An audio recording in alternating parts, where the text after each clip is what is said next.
मित्रों और मित्राणियों, कैसे हैं आप सभी। तो आज बात करने वाले हैं हम जगत भाभी की। ये वीडियो थोड़ा सा लेट आएगा, लेकिन कोई बात नहीं, आप सब एडजस्ट कर लीजिएगा, क्योंकि इन दिनों मेरा वीडियो टाइम टू टाइम नहीं मिल पा रहा है। आप सबको बहुत सारी शिकायतें भी आप सबकी आ रही हैं कि भाई आप वीडियो क्यों नहीं डाल रहे हो। जैसे पहले 5-5 वीडियो पर डे आता था, क्यों नहीं आ रहा। तो जवाब है, आएगा आएगा, बहुत जल्द वो दिन भी आएगा जब एक बार फिर से मैं बैक टू रूटीन हो जाऊंगी, यानी कि बैक टू पवेलियन होगा। तो ज़रूर आएगा। अभी दिल्ली में हूँ, इसीलिए थोड़ा सा स्लो प्रोसेस चल रहा है। जैसे मैं चंडीगढ़ जाऊंगी तो वैसे ही एकदम टाइम टू टाइम आपको वीडियो मिलेगा। तो अब बात करेंगे जगत भाभी जी की। भाई जगत भाभी जी का तो पूरा 5 दिवसीय महोत्सव था, है ना। है, चल रहा है, था नहीं है, चल रहा है अभी, है ना। अब 5 दिवसीय महोत्सव को लेकर 3 महीने से हो हल्ला कर रखा था। 5 दिवसीय महोत्सव है, 5 दिवसीय महोत्सव है, 5 दिवसीय महोत्सव है। हाँ तो भाई महोत्सव मना रहे हैं। अब महोत्सव मनाने के लिए जो सबसे ज्यादा जरूरी की चीजें थी वो थी कपड़े। तो कपड़े कब डिसाइड होने चाहिए थे? कपड़े तो पहले ही डिसाइड हो जाने चाहिए थे ना। लेकिन मुझे लगता है भाई जगत भाभी जी जो है ना, वो मीशो के ही कपड़े पहनना चाहती थी, और अपनी मेहंदी में तो उन्होंने शायद मीशो के ही कपड़े पहने हैं। क्या जरूरत थी उन दुकानों का, सागरपुर, दिल्ली के सागरपुर में जाके उन दुकानों का प्रमोशन करने का, जब मीशो के कपड़े ही पहनने थे। तो भाई अपनी मेहंदी सेरेमनी में सबसे ज्यादा वाहियात कपड़े जगत भाभी के ही थे। साड़ी ऐसा लग रहा था 200-300 वाली साड़ी है, ब्लाउज किसी और साड़ी का ब्लाउज पहन लिया है। मतलब कहीं से कहीं तक ना अच्छा ही नहीं लग रहा था। जगत भाभी से अच्छे सब लग रहे थे, सब खूबसूरत लग रहे थे, सिवाय जगत भाभी के। जगत भाभी के शरीर पर वो कलर जच नहीं रहा था।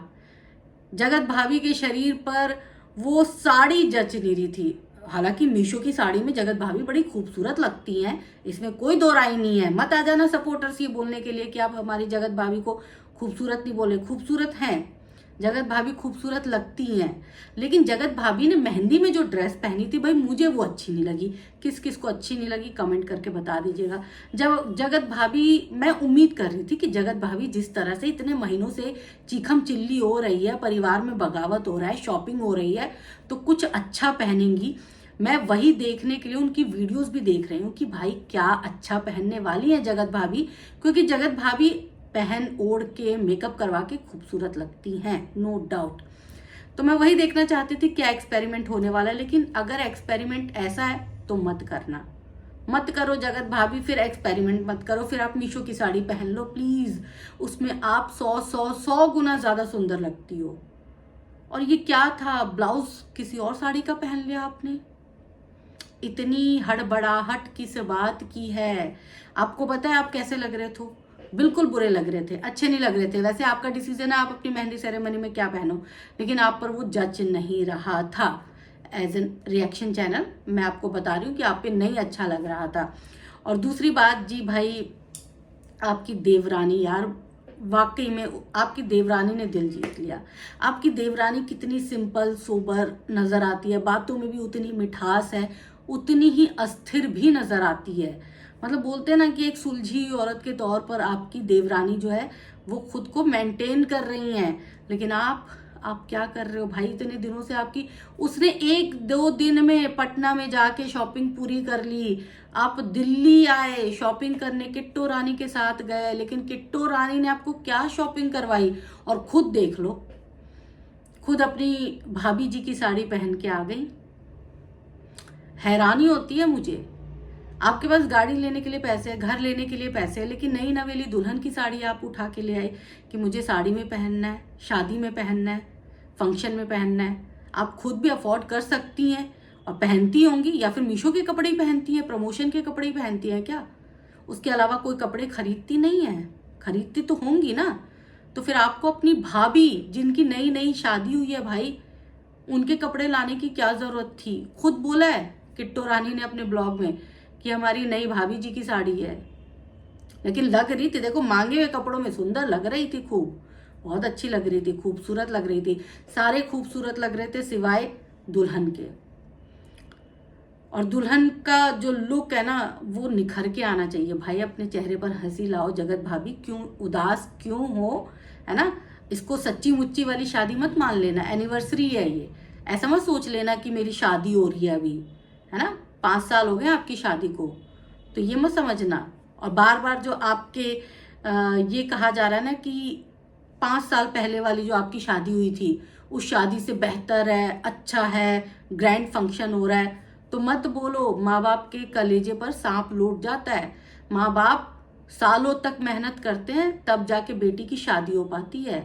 बार बार बार बार आप पिन कर रहे हो, आपकी जो मदर इन लॉ है वो अपने टाइटल में डाल रही हैं। मत करिए ये सब चीजें। एक माँ बाप से पूछिए कितनी मेहनत लगती है। सपना होता है एक, बच्चों की शादी माँ बाप का सपना होता है। वो सपना उनके लिए सबसे खूबसूरत होता है। उनकी पूरी जिंदगी का एक वही सपना होता है कि उनके बच्चे सेटल हो जाए, उनकी शादी हो जाए। बस इसी सपने को वो पूरी जिंदगी देखते हैं। और अब आप सब क्या कह रहे हैं कि वो सपना, वो जो शादी थी उससे अच्छी शादी हुई है। वो तो पैसा है आपके पास तो आप हर साल शादी करिए, कोई दिक्कत नहीं है। लेकिन जो शादी आपके माँ बाप ने करवाई थी उससे ज्यादा अच्छी कोई शादी नहीं हो सकती। और बार बार बार बार अपने पेरेंट्स को जो है वो उनका मनोबल मत घटाइए। डरे सहमे से रहते हैं वो आपके घर में। उनके चेहरे को कभी देखा है आपने? इतनी बेइज्जती होने के बावजूद भी वो सिर्फ और सिर्फ अपनी बेटी की खुशियां देखने के लिए आपके घर आए हैं। आपकी बहन डरी सहमी रहती है, किट्टू रानी हड़का देती है आपकी बहन को, और आपका कोई वश नहीं चलता इस बात पे। मतलब आप ये भी नहीं बोल सकते कि भाई मेरी बहन को हड़काने की तुम्हारी हिम्मत कैसे हुई? कौन होती हो तुम मेरी बहन को हड़का दो? अच्छा तुम खुद भी तो हड़काती रहती हो ना, खुद कोई वैल्यू नहीं देती। तो पूरे क्रिएटर्स के आगे पीछे तुम्हारे घूम रहे हैं अब, तो तुम्हें अपनी माँ बाप बहन ये याद कहाँ आते हैं? तुम्हें तो किट्टो रानी याद आती है, मम्पी याद आती है, सृष्टि याद आएंगी, जो बड़े बड़े यूट्यूबर्स हैं वो याद आएंगे। माँ बाप बहन क्या चीज होती हैं वो तो शायद आपको पता ही नहीं है। ये वो लोग थे जो आपके बुरे वक्त में आपके साथ खड़े थे। अच्छा हुआ कि बुरा वक्त टल गया, लेकिन अगर बुरा वक्त रहता तो भी ये खड़े रहते, छोड़ के नहीं जाते। और अभी भी इतनी जलालत झेलने के बाद कि आप उनके घर के पास थी, आपका सारा मैटर सुलझ गया था, पति आपका गुलाम हो गया था, लेकिन उसके बावजूद भी आप अपने मायके नहीं गई आशीर्वाद लेने अपने माँ बाप का। उसके बावजूद भी वो आए, आपके फंक्शन में आए और हिस्सा बन रहे हैं, देख रहे हैं, वो देखना चाहते हैं कि मेरी बेटी कितनी खुश है। और आप अपनी माँ के आंसुओं पर फोकस करवा रही हैं। तो देखो जगत भाभी, इतना शानपंती भी मत करो भाई। कम से कम अपने माँ बाप को तो बख्श दो। बहुत सारे लोगों को डस चुकी हो, माँ बाप को बख्श दो, ठीक है ना। और अपने कपड़ों पर ध्यान दो। अगर दिया होता ना तो कल वाला वो जो है ना बहुत ब्लंडर था भाई, बहुत ब्लंडर। मतलब अपने कपड़ों पर थोड़ा तो ध्यान दो। क्या लग रहा था मीशो के कपड़ों से काम चला लोगी क्या? छोड़ दो मीशो का मुंह, उसको ना सिर्फ व्यापार समझो, है ना। उसको व्यापार समझो मीशो को। मीशो से आपको मोटा पैसा मिलता है तो वो सिर्फ व्यापार है। इसका मतलब ये नहीं है कि अब अपनी शादी, मतलब जो हो रही है, फंक्शन हो रहा है 5 दिवसीय महोत्सव, उसमें भी मीशो ही इस्तेमाल करो। मत करो। कुछ अच्छा पहनो और उम्मीद करती हूँ कि अब अच्छे लुक में नजर आओगी, ठीक है ना।